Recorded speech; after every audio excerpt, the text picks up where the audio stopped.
ಶ್ರೀ ಗಣಪತಿ ಶಾರದಾ ಗುರುಭ್ಯೋ ನಮಃ. ಉತ್ತರಂ ಯತ್ ಸಮುದ್ರಸ್ಯ ಹಿಮಾದ್ರೇಶ್ಚೈವ ದಕ್ಷಿಣಂ ವರ್ಷಂ ತದ್ಭಾರತಂ ನಾಮ ಭಾರತೀಯತರ ಸಂತತಿ. ಶ್ರೋತೃಗಳಿಗೆ ಶ್ರೀ ಸ್ಕಾಂದ ಮಹಾಪುರಾಣದ ನಾಲ್ಕನೆಯ ಕಾಶಿ ಖಂಡದ ಪೂರ್ವಾರ್ಧದಲ್ಲಿ ಅಪ್ಸರೋಲೋಕ ಸೂರ್ಯಲೋಕ ವರ್ಣನವೆಂಬ 9ನೆಯ ಅಧ್ಯಾಯಕ್ಕೆ ಸ್ವಾಗತ. ಶಿವಶರ್ಮನು ಕೇಳುತ್ತಾನೆ, ಎಲೈ ವಿಷ್ಣು ಪಾರ್ಷದರೇ, ರೂಪ ಲಾವಣ್ಯ ಸೌಭಾಗ್ಯಗಳಿಗೆ ಖನಿಗಳೆನಿಸಿ ದಿವ್ಯ ಅಲಂಕಾರಗಳನ್ನು ಧರಿಸಿ ದಿವ್ಯ ಭೋಗಗಳಿಂದ ಕೂಡಿ ಕಂಗೊಳಿಸುತ್ತಿರುವ ಈ ಸುಂದರ ಸ್ತ್ರೀಯರು ಯಾರು? ಗಣಗಳು ಹೇಳುತ್ತಾರೆ, ಎಲೈ ಶಿವಶರ್ಮನೆ, ಇವರೆಲ್ಲರೂ ಭೂಲೋಕದಲ್ಲಿ ಯಜ್ಞ ಮಾಡಿ ಪುಣ್ಯವನ್ನು ಗಳಿಸಿದ ಸೋಮಯಾಜಿಗಳಿಗೆ ಪ್ರಿಯಂಕರರಾದಂತಹ ವೇಶ್ಯಾ ಸ್ತ್ರೀಯರು.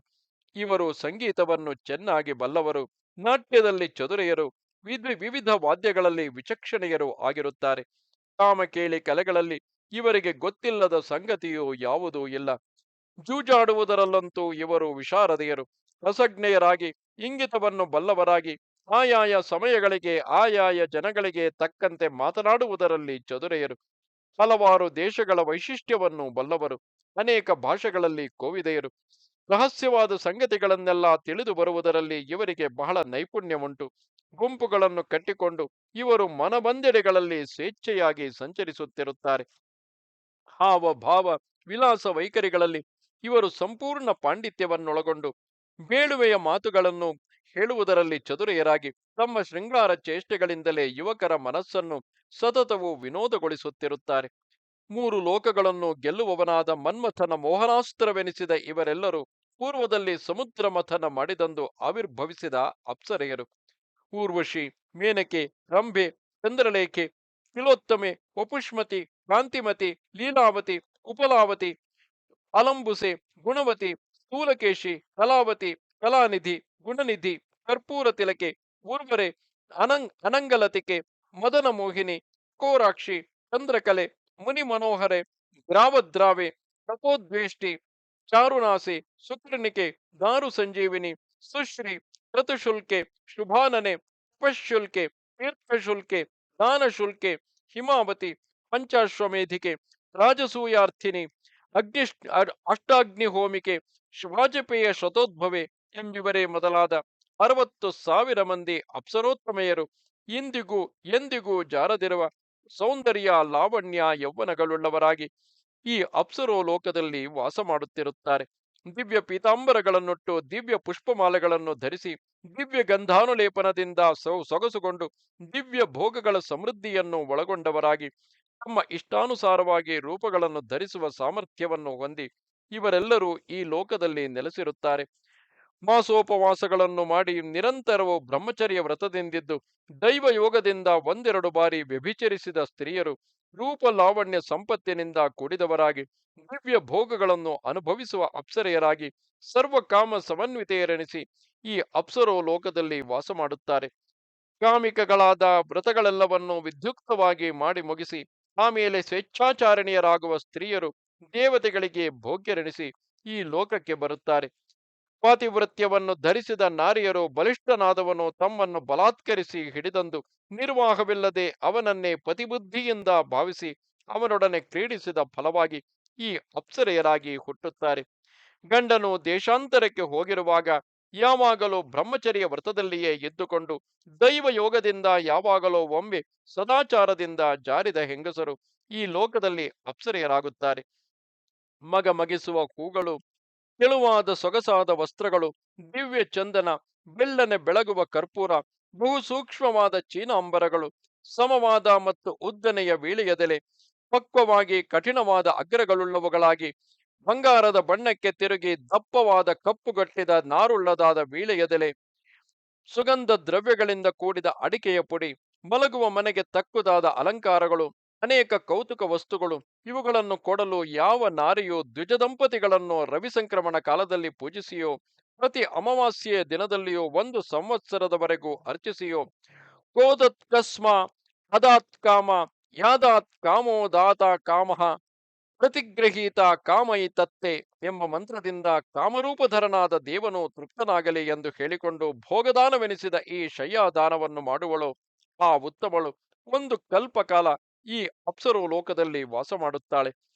ಕನ್ಯಾರೂಪವನ್ನು ಧರಿಸಿದ ಯಾವಳೋ ಒಬ್ಬ ಸ್ತ್ರೀಯು ದೇವತಾರೂಪಧರನಾದ ಯಾವನೋ ಒಬ್ಬನನ್ನು ಎಲ್ಲಿಯೋ ಒಂದು ಕಡೆ ಕೂಡಿ ಉಪಭೋಗಿಸಿ ಅಂದು ಮೊದಲುಗೊಂಡು ಆ ಮೇಳನವನ್ನೇ ಸ್ಮರಿಸುತ್ತಾ ಬ್ರಹ್ಮಚರ್ಯವನ್ನು ಆಚರಿಸಿ ಕಾಲಾನುಕ್ರಮದಲ್ಲಿ ನಿಧನ ಹೊಂದಿದುದಾದರೆ ಅವಳು ದಿವ್ಯ ರೂಪಧರೆಯಾಗಿ ದಿವ್ಯ ಭೋಗಗಳನ್ನೇ ಅನುಭವಿಸುವ ಅಪ್ಸರೆಯಾಗಿ ಈ ಲೋಕದಲ್ಲಿ ವಾಸ ಮಾಡುತ್ತಾಳೆ. ಕೆಲವು ಲೋಪಾಮುದ್ರೆಯೇ, ಈ ಪ್ರಕಾರವಾಗಿ ದ್ವಿಜಾಗ್ರಣಿಯಾದ ಆ ಶಿವಶರ್ಮನು ಅಪ್ಸರೋಲೋಕದ ವೃತ್ತಾಂತವನ್ನು ಕೇಳುತ್ತಲೇ ಮುಂದುವರೆದು ವಿಮಾನದಲ್ಲಿ ಕುಳಿತೇ ಸೂರ್ಯಲೋಕವನ್ನು ಕಂಡನು. ಎಲ್ಲೆಡೆಗಳಲ್ಲಿಯೂ ಕದಂಬ ಕುಸುಮಗಳ ಕೇಶರಗಳಿಂದ ಸುತ್ತುವರಿಯಲ್ಪಟ್ಟಿದೆಯೋ ಎಂಬಂತೆ ಸೂರ್ಯನ ಕಿರಣಗಳಿಂದ ಎತ್ತೆತ್ತಲು ಬೆಳಗುತ್ತಾ ಆ ಲೋಕವು ಬಹು ಮನೋಹರವಾಗಿದ್ದಿತು.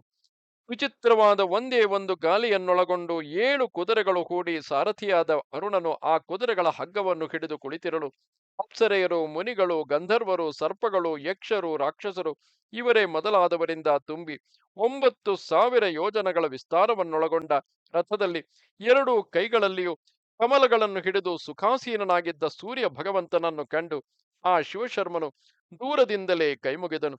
ಸೂರ್ಯ ಭಗವಂತನು ಸಹ ಆ ಬ್ರಾಹ್ಮಣನ ನಮಸ್ಕಾರವನ್ನು ಭ್ರೂಭಂಗದಿಂದಲೇ ಸ್ವೀಕರಿಸಿ ಅನುಮತಿಸಿದ ಬಳಿಕ ಒಂದು ಕ್ಷಣ ಮಾತ್ರದಲ್ಲಿಯೇ ಬಹುದೂರದ ಗಗನ ಮಾರ್ಗವನ್ನು ಮುನ್ನಡೆದು ಹೊರಟು ಹೋದನು.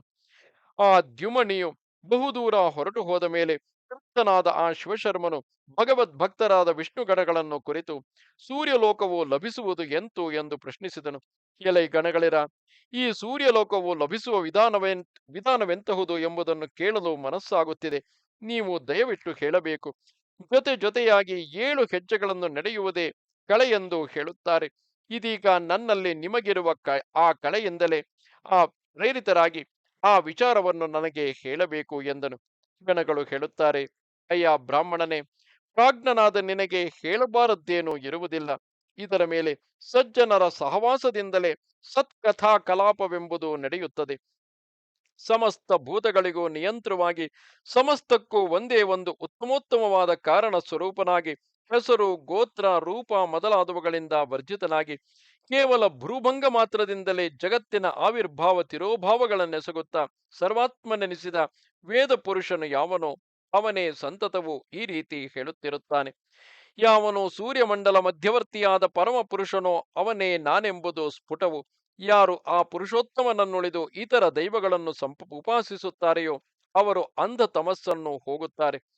ನಿಶ್ಚಿತವಾದ ಅರ್ಥವನ್ನೊಳಗೊಂಡ ಈ ಶ್ರುತಿಯನ್ನು ನಿಶ್ಚಿತ ಜ್ಞಾನದಿಂದಲೇ ಅರಿತವರಾದ ಬ್ರಾಹ್ಮಣರು ಆ ಶ್ರುತ್ಯರ್ಥವನ್ನೇ ವಿಚಾರ ವಿನಿಮಯದಿಂದ ಸ್ಥಿರಗೊಳಿಸಿಕೊಂಡು ಸೂರ್ಯಮಂಡಲ ಅಂತರ್ಗತನಾದ ಆ ಪುರುಷೋತ್ತಮನನ್ನೇ ಉಪಾಸಿಸುತ್ತಾರೆ. ಯಾವ ಬ್ರಾಹ್ಮಣನು ಸವಿತ್ರ ರೂಪದಿಂದ ಪ್ರಕಾಶಿಸುತ್ತಿರುವ ಪರದೇವತಾತ್ಮಕವಾದ ಮಂತ್ರವನ್ನು ಅಂದರೆ ಸಾವಿತ್ರಿಯನ್ನು ಪಡೆದು ಬೆಳಿಗ್ಗೆ, ಮಧ್ಯಾಹ್ನ, ಸಾಯಂಕಾಲಗಳಲ್ಲಿ ಉಪಾಸನೆ ಮಾಡುವುದಿಲ್ಲವೋ ಅವನು 7 ದಿನಗಳಲ್ಲಿಯೇ ಪತಿತನಾಗುತ್ತಾನೆ. ವಿಪ್ರನಾದವನು ಪ್ರಾತಃ ಕಾಲದಲ್ಲಿ ಸೂರ್ಯನು ಅರ್ಧಭಾಗ ಉದಯಿಸುವವರೆಗೂ, ಸಾಯಂಕಾಲದಲ್ಲಿ ಸೂರ್ಯನು ಮುಳುಗಿ ನಕ್ಷತ್ರಗಳು ಉದಿಸುವವರೆಗೂ, ಮಧ್ಯಾಹ್ನದಲ್ಲಿ ಸೂರ್ಯನಿಗೆ ಅಭಿಮುಖನಾಗಿಯೂ ಕುಳಿತು ಮೌನಿಯಾಗಿ ಸಾವಿತ್ರಿಯನ್ನು ಜಪಿಸತಕ್ಕದ್ದು. ಯಾವ ಸಂದರ್ಭದಲ್ಲಿಯೂ ಕಾಲಲೋಪವನ್ನು ಮಾಡತಕ್ಕದ್ದಲ್ಲ. ಆದುದರಿಂದ ಉಚಿತ ಕಾಲವನ್ನು ನಿರೀಕ್ಷಿಸಲೇಬೇಕು.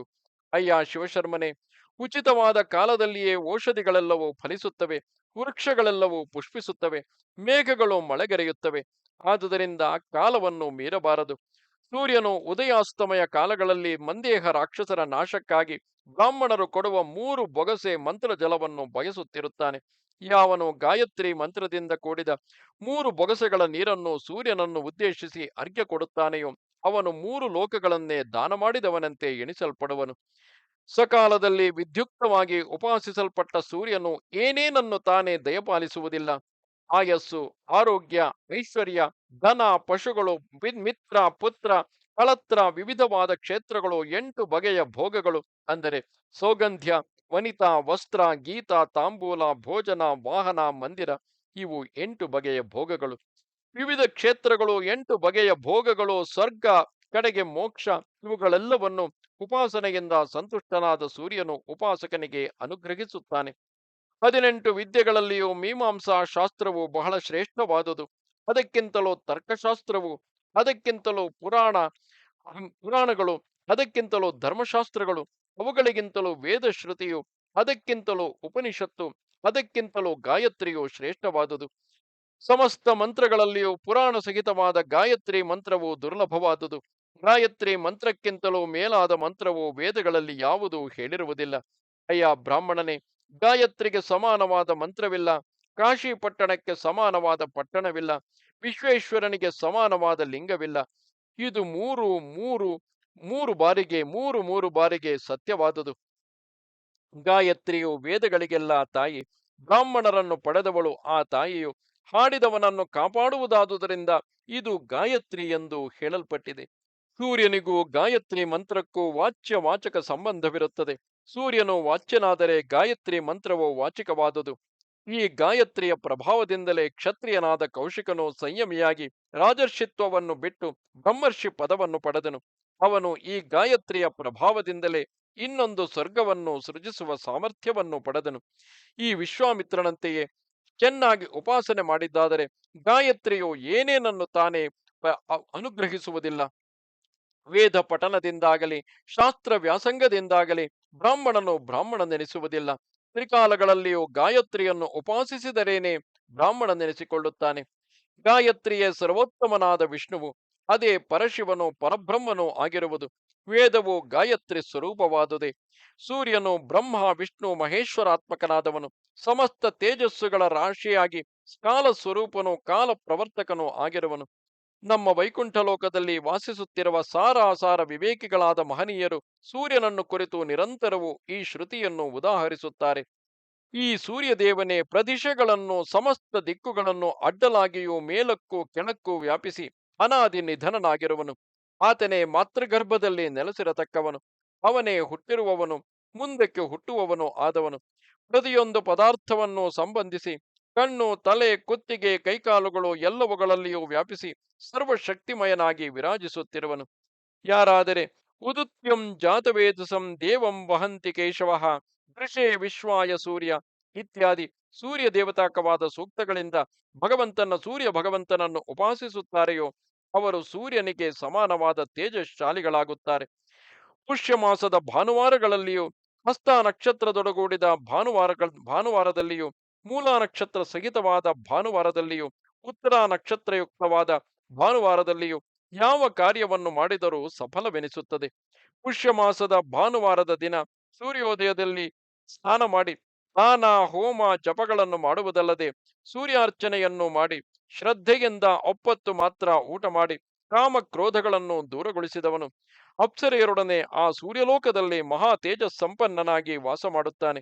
ಯಾರು ಮಕರ ಕರ್ಕಾಟಕ ಸಂಕ್ರಮಣಗಳಲ್ಲಿಯೂ ತುಲಾ ಮೇಷ ಸಂಕ್ರಮಣಗಳಲ್ಲಿಯೂ ಧನಸ್ಸು ಮಿಥುನ ಕನ್ಯಾ ಮೀನ ಸಂಕ್ರಮಣಗಳಲ್ಲಿಯೂ ವೃಷ ವಶ್ಚಿಕ ಸಿಂಹ ಕುಂಭ ಸಂಕ್ರಾಂತಿಗಳಲ್ಲಿಯೂ ಮಹಾದಾನಗಳನ್ನು ಮಾಡುವ ವೃತ್ತಿಗಳು ಯಜ್ಞೇಶ್ವರನಲ್ಲಿ ತಿಲಮಿಶ್ರವಾದ ಆಜ್ಯವನ್ನು ಹೋಮ ಮಾಡಿ ಬ್ರಾಹ್ಮಣರಿಗೆ ಭೋಜನ ಮಾಡಿಸಿ ಪಿತೃಗಳನ್ನು ಉದ್ದೇಶಿಸಿ ಶ್ರಾದ್ದವನ್ನು ಮಾಡುವ ಪಂಡಿತರು ಮಹಾಪೂಜೆಗಳನ್ನು ಮಾಡಿ ಮಹಾಮಂತ್ರ ಜಪಗಳನ್ನು ಜಪಿಸುವರೋ ಅವರು ಈ ಸೂರ್ಯಲೋಕದಲ್ಲಿ ಸೂರ್ಯನಿಗೆ ಸಮಾನವಾದ ತೇಜಸ್ಸನ್ನೊಳಗೊಂಡು ವಾಸವಾಗುತ್ತಾರೆ.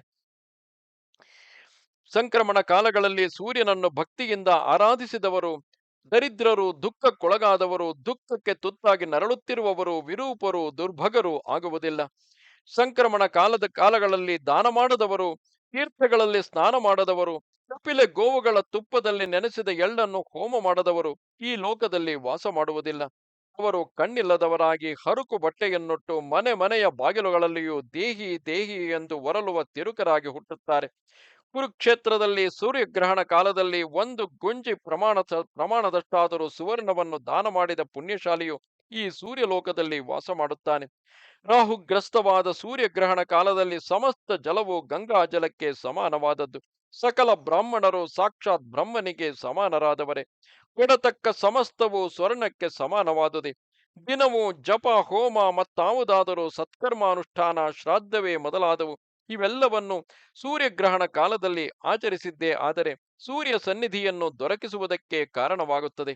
ಭಾನುವಾರದ ದಿನ ಬರುವ ಸಂಕ್ರಮಣ ಅಥವಾ ಗ್ರಹಣಗಳಲ್ಲಿ ಯಾವ ಪುಣ್ಯವನ್ನು ಸಂಪಾದಿಸಲಾಗುವುದೋ ಆ ಪುಣ್ಯದ ಫಲವಾಗಿಯೇ ಅಕ್ಷಯವಾದ ಈ ಸೂರ್ಯಲೋಕವು ದೊರೆಯುತ್ತದೆ. ಷಷ್ಠಿ ಸಪ್ತಮಿಗಳಂದು ಭಾನುವಾರವು ಬಂದುದಾದರೆ ಆ ದಿನ ಆಚರಿಸುವ ಸತ್ಕರ್ಮದ ಫಲವನ್ನು ಈ ಸೂರ್ಯಲೋಕದಲ್ಲಿ ಅನುಭವಿಸಲಾಗುತ್ತದೆ.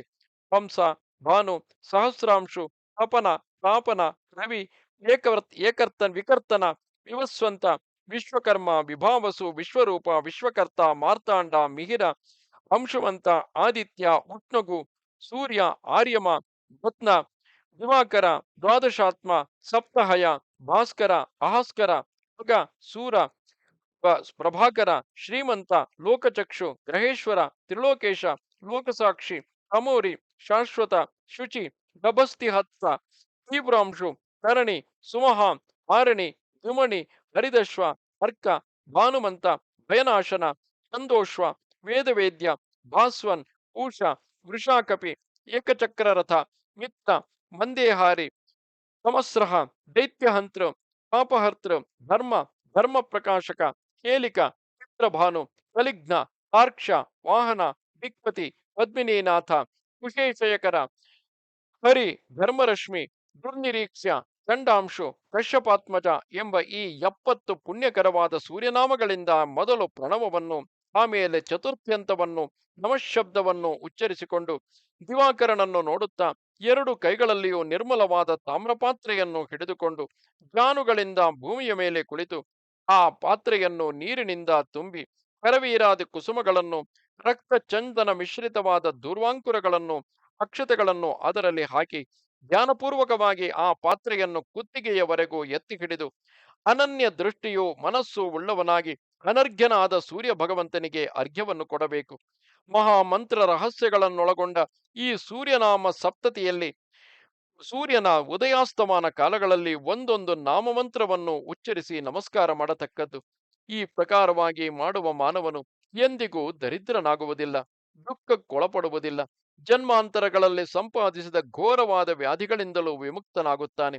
ಔಷಧಗಳೇನೂ ಇಲ್ಲದೆಯೂ, ವೈದ್ಯನ ಸಹಾಯವಿಲ್ಲದೆಯೂ, ಯಾವ ಬಗೆಯ ಪಥ್ಯಗಳನ್ನು ಮಾಡದೆಯೋ ಎದ್ದು ಈ ಸೂರ್ಯನಾಮ ಸಪ್ತತಿಯ ಪುರಶ್ಚರಣೆ ಮಾಡಿಕೊಂಡೇ ಕಾಲವನ್ನು ಕಳೆಯುವ ಮಾನವನು ಉಚಿತವಾದ ಕಾಲದಲ್ಲಿ ಮರಣವನ್ನು ಪಡೆದು ಆ ತರುವಾಯ ಸೂರ್ಯಲೋಕದಲ್ಲಿ ಸುಖವಾಗಿರುತ್ತಾನೆ.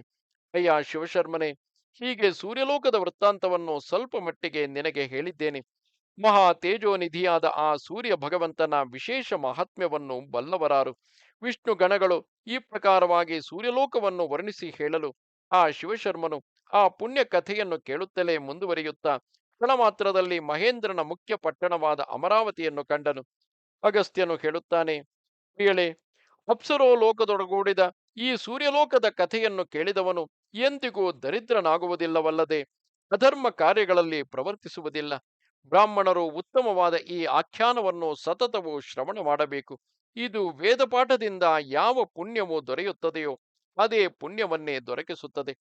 ಬ್ರಾಹ್ಮಣರು, ಕ್ಷತ್ರಿಯರು, ವೈಶ್ಯರು ಉತ್ತಮವಾದ ಈ ಅಧ್ಯಾಯವನ್ನು ಕೇಳಿದುದಾದರೆ ತಮ್ಮ ಪಾಪಗಳನ್ನು ಕಳೆದುಕೊಂಡು ಉತ್ತಮ ಗತಿಯನ್ನು ಪಡೆಯುತ್ತಾರೆ. ಇಲ್ಲಿಗೆ 81,000 ಶ್ಲೋಕಗಳ ಸಂಹಿತೆಯೆಂದು ಪ್ರಸಿದ್ಧವಾದ ಶ್ರೀ ಸ್ಕಾಂದ ಮಹಾಪುರಾಣದ 4ನೆಯ ಕಾಶಿ ಖಂಡದ ಪೂರ್ವಾರ್ಧದಲ್ಲಿ ಅಪ್ಸರಲೋಕ ಸೂರ್ಯಲೋಕ ವರ್ಣನವೆಂಬ 9ನೆಯ ಅಧ್ಯಾಯವು ಮುಗಿದುದು.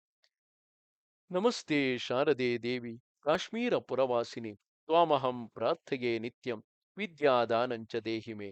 ನಮಸ್ಕಾರ.